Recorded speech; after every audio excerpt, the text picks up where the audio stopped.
కాళేశ్వరం ప్రాజెక్టులోని లోపాలపై దృష్టి సారించింది తెలంగాణ ప్రభుత్వం. ఈ క్రమంలోనే మేడిగడ్డ, అన్నారం, సుందిళ్ల బ్యారేజ్లను పరిశీలించేందుకు ప్రత్యేక నిపుణులను నియమించింది. గురువారం నుంచి నిపుణులు నిర్మాణాలు కుంగిపోయిన ప్రాంతాలను అధ్యయనం చేస్తున్నారు.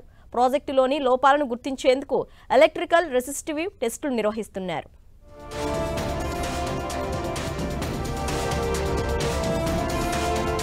కాళేశ్వరం ప్రాజెక్టులోని మేడిగడ్డ బ్యారేజ్ కుంగిపోవడం, అన్నారం బ్యారేజీకి దిగువన బుంగలు పడడాన్ని సీరియస్ గా తీసుకుంది రేవంత్ రెడ్డి ప్రభుత్వం.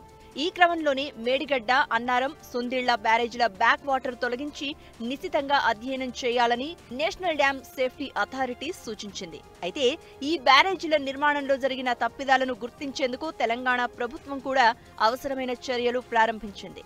ఇందులో భాగంగా ఈ బ్యారేజీపై పూర్తిస్థాయి పరిశోధనలు ప్రారంభించారు నిపుణులు. జయశంకర్ భూపాలపల్లి జిల్లా మహదేవ్పూర్ మండలం మేడిగడ్డ బ్యారేజ్ కుంగిన ప్రాంతంలో ఎలక్ట్రికల్ రెసిస్టివిటీ టెస్ట్ చేస్తున్నారు. వీటి ద్వారా బ్యారేజీ కుంగుబాటుకు గల అసలు కారణాలు తెలుస్తాయని అధికారులు భావిస్తున్నారు.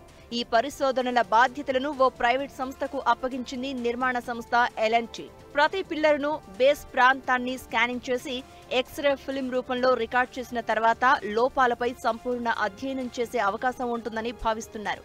మొదట కుంగుబాటుకు గురైన 7వ బ్లాక్లోని 16 నుంచి 21 వరకు పిల్లర్లను అధ్యయనం చేసిన తర్వాత మిగతా వాటిని కూడా పరిశీలిస్తారు. ఇక అన్నారం బ్యారేజీకి దిగువన బొంగలు ఏర్పడిన చోట కూడా ఈ పరీక్షలే నిర్వహిస్తారు. 3 బ్యారేజీల వద్ద అధ్యయనం పూర్తయిన తర్వాత సమగ్ర నివేదికలను నిర్మాణ కంపెనీలతో పాటు రాష్ట్ర ప్రభుత్వానికి అందజేస్తారు.